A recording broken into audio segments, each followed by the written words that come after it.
السلام عليكم ورحمة الله وبركاته. أهلا بكم، معاكم ميرفت. إن شاء الله النهاردة هنعمل مع بعض حاجة جميلة جدا، حاجة هتوفر معانا كتير. دايما يعني ما بنقدرش نستغنى عنها. هنعمل مع بعض الزبدة. الزبدة بإذن الله هنعملها بطريقة سهلة جدا، وهتطلع معانا أحلى من الجاهزة أو أحلى من اللي بنشتريها من بره مليون مرة. ما شاء الله، شايفين الجمال؟ شايفين شكلها؟ دي زبدة دي ولا ايه؟ حاجة كده من الآخر.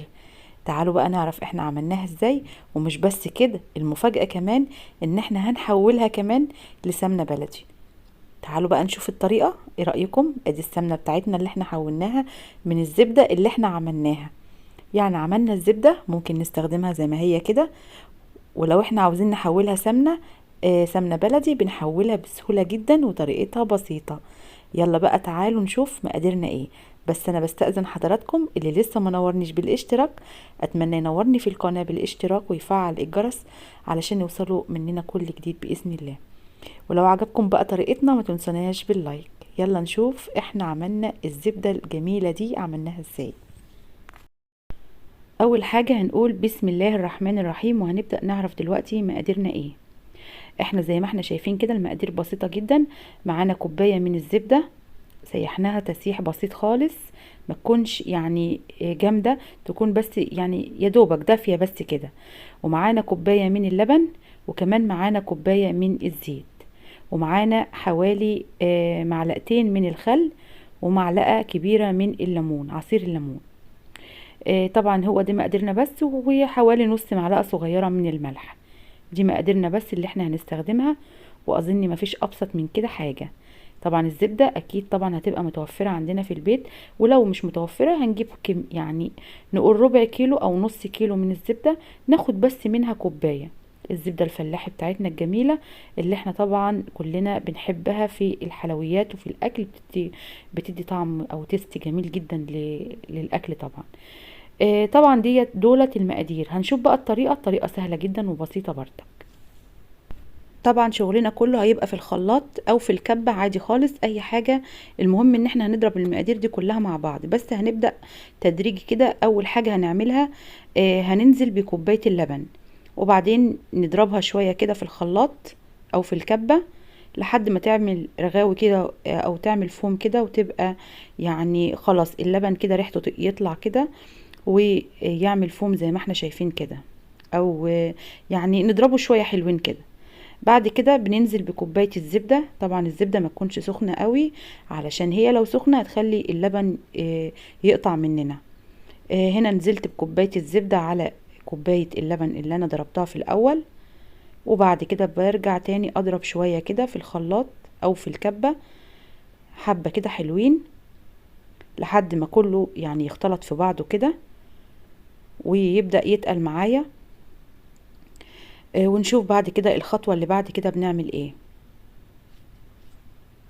بعد كده بنجيب حوالي يعني زي ما احنا شايفين كده حاجة بسيطة من الملح، يعني نقول نص معلقة صغيرة من الملح. بس خلي بالك خلي بالك لا الملح يكون كتير معاكي يخليها حادقة، علشان احنا هنستخدمها في الحلويات وكده. وبعد كده هننزل بمعلقتين كبار من الخل، وبعدين معلقة كبيرة من عصير الليمون، وبعد كده بضربهم تاني في الخلاط زي ما احنا شايفين او في الكبة، بضربهم كويس جدا. وبعد كده كوباية الزيت بقى هنا مش هنحطها مرة واحدة، هننزل يعني شوية شوية من الزيت، ونضرب على ضرب متقطع، يعني ضرب مش مرة واحدة، نضرب ضرب متقطع كده، يعني خفيف خفيف. ونرجع يعني نحط شوية من الزيت، كل شوية نحط شوية، نضرب شوية وبعدين نحط. يعني الكوباية دي هنعملها هنصبها على كذا مرة لحد ما توصل معانا النتيجة. يعني نحس كده ان الخليط بتاعنا تقل وبقى يعني اتقل بقى من الاول كده، يعني ما بقاش ميه كده، بقى تقيل معايا ولافف كده، ما شاء الله بقى كريمي زي ما احنا شايفين كده. خلاص انا هنا خلصت كل يعني كمية الزيت اللي معايا، وضربته كويس لحد ما تقل معايا وبقى كريمي زي ما احنا شفنا. طبعا هنا بجيب القالب بتاع الانجليش كيك، وببدأ افرش فيه كيس من اكياس التلاجة، بفتحه وبحطه كده في قلب القالب علشان لما اجي اطلع الزبدة تطلع معايا بكل سهولة، ما تبقاش لازقة مني. زي ما احنا شايفين كده فرشت الكيس بتاع التلاجة في قلب القالب اللي معايا، وبعد كده بنزل بالمقدار.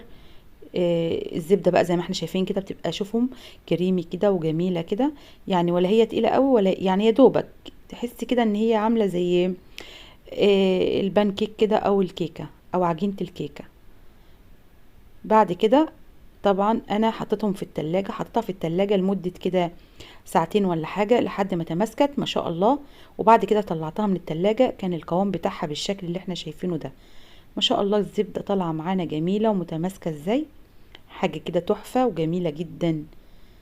الله عليها بصراحة. احنا مش هنشتري الزبدة دي تاني من بره خالص، لازم بقى نعملها في البيت على طول، ودايما تكون يعني متوفرة في اي وقت هتلاقيها، تحب تعملي الزبدة هتلاقيها على طول. طبعا احنا بعد كده مش هنشتري، وهناخد من الزبدة اللي احنا عاملينها دي، كل ما نحب نعمل زبدة هناخد كوباية منها ونعملها بنفس الطريقة. هنا بنجرب حتة هون قطعة من الزبدة. الطاسة طبعا سخنة معانا ما شاء الله، بدأت تسيح معايا اهيت ما شاء الله. بصوا بقى على ريحتها وعلى جمالها، زبدة يعني من الاخر. دلوقتي بقى انا حبيت ان انا احولها لسمنة بلدي، فجبت طبعا حلة ألمونيا. انا دايما بحب ان انا اعمل الحاجات دي في الحلة الألمونيا افضل بكتير، ليه ما بتشيطش مني الحاجات دي. فحطيت طبعا الزبدة زي ما احنا شايفين كده في الحلة لحد ما بدأت تفك معايا ما شاء الله. دلوقتي هي داخلة على الغليان اهون، ايدي طبعا فيها طول ما هي على النار، موطية النار عليها طبعا، وبقلب باستمرار. ايدي ما تسيبش يعني ما شيلش ايدي خالص منها، يعني يا دوبك كده لو حتى شلت ايدي حاجة بسيطة وارجع في ساعتها اقلبها على طول. ما شاء الله بدأت تغلي معايا وفضلت تغلي لحد ما وصلت، يعني ما شاء الله انا حاسه كده ان السمنه شوفهم بدأت تنطر على وشها اهوت ما شاء الله. دي طبعا البيضه دي بتبقى رغاوي، كل ده هيختفي مع يعني كل ما بتغلي بتستوي طبعا السمنه بتظهر، وكل الحاجات دي بتترسب في الارضيه بتاعه الحله ما شاء الله. زي ما احنا شايفين كده بدأت السمنه تبان خالص معايا هون. طبعا بفضل اقلب لحد ما بتبدأ تستوي معايا، والسمنه تبقى رايقه زي ما احنا شايفين كده. بسم الله ما شاء الله طلع معايا تحفه، وريحتها سمنه بلدي بلدي مفيش فيها كلام ما شاء الله، حاجه كده تحفه. خلاص هي هنا ما شاء الله وصلت للمرحله الاخيره. طبعا سبتها بردت وصفتها، وكانت معايا النتيجه الجميله ديت. ادي برطمان السمنه بتاعنا ما شاء الله، البرطمان ده يعني كبير ما هو صغير ما شاء الله.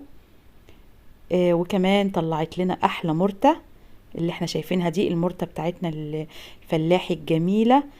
بجد بجد لو جربتوها مش هتبطلوا تعملوا الزبده في البيت، وكمان السمنه من الزبده اللي انتوا هتطلعوها باذن الله. حاجه كده من الاخر، وحاجه جميله جدا، وحاجه يعني انت كده تبقي خلاص وفرتي كتير بصراحه ما شاء الله. يعني لما تعملي لك كل فتره كده برطمان زي ده يبقى انت كده موفره. انت بقى حابه انك انت تعملي يعني الزبده دي تعمليها تاني، بتاخدي من البرطمان دون كوبايه وبتعملي نفس المقادير اللي احنا قلنا عليها، وهكذا وهكذا وهكذا باستمرار، زي هنقول زي مثلا ايه خميره الزبادي كده. تعالوا بقى نطلعها بعد ما دخلناها التلاجة، وفضلت قعدت معانا ساعتين كده في التلاجة ما شاء الله، جمدت معانا اهيت وبقت سمنة بلدي جميلة جدا، ريحتها تحفة جدا ما شاء الله، حاجة كده من الاخر بجد. بسم الله ما شاء الله، انا بجد منبهرة بها جدا. يعني طالعه معانا مرمله كمان اهيت، واحلى سمنه بلدي احنا عملناها بايدينا. عايزه تسيبيها زبده زي ما احنا عملناها في الاول وتستخدميها زبده بس عادي خالص. عاوزه تحوليها لسمنه بلدي الله عليها، بتحوليها بالشكل ده كده. ودي كمان معلقه اهيت بنسيحها اهوت في الطاسه طبعا كانت سخنه ما شاء الله، طالعه معانا احلى سمنه بلدي. ايه رايكم بقى في الجمال ده؟ استاهل لايك ولا لا؟ يلا حطوا لي اللايك بقى علشان بجد انا تعبت في الفيديو ده. يا رب كده يكون عجبكم النهاردة، ويكون كده طريقتي سهلة وبسيطة. وكمان اللي لسه منورنيش بالاشتراك اتمنى ينورني في القناة بالاشتراك ويفعل الجرس زي ما احنا قلنا علشان يوصلوا مننا كل جديد بإذن الله. اترككم في رعاية الله وامنه، والسلام عليكم ورحمة الله وبركاته.